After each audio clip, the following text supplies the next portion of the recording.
નમસ્કાર, ગુજરાત મનોમંથન 9 માં આપનું સ્વાગત છે। હવે જોઈએ આજના સમાચાર। સરકારના નિયમો માત્ર કાગળ પર જોવા મળી રહ્યા છે। ઉમિયાપુરા ગામમાં આવેલા રોયલ પ્લાસ્ટિક નામની ફેક્ટરીમાં સરકારના નિયમો અનુસાર જે સિંગલ યુઝ પ્લાસ્ટિક ઉપર વેચાણ અને બનાવનાર પર પ્રતિબંધ મૂકવામાં આવ્યો છે, જેનું મોટા પ્રમાણમાં અહીં ઉત્પાદન કરવામાં આવી રહ્યું છે। ઉમિયાપુરામાં પર્યાવરણ માટે હાનિકારક એવા પ્રતિબંધિત પ્લાસ્ટિકની પાન મસાલાની પન્નીનું મોટા પાયે ઉત્પાદન કરવામાં આવી રહ્યું છે।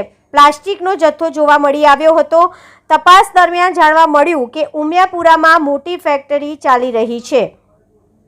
મીડિયા રિપોર્ટ દ્વારા જીપીસીબીના અધિકારીઓને જાણ કરતા તેઓએ અહીં આવી તપાસ હાથ ધરી। માત્ર નોટિસ ફટકારી છોડી દેવામાં આવ્યા અને આગળની કાર્યવાહી પર પ્રશ્નો ઊભા કર્યા છે।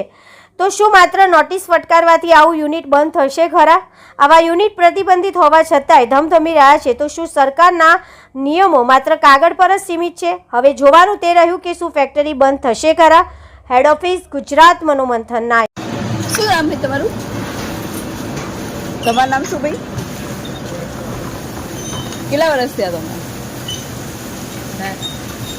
આધાર કાર્ડ બતાવો। ઘેર છે। જન્મ તારીખ શું તમારી? જન્મ તારીખ શું તમારી? જન્મ તારીખ યાદ નહીં? બર્થડે નહીં મનાવતા? હે?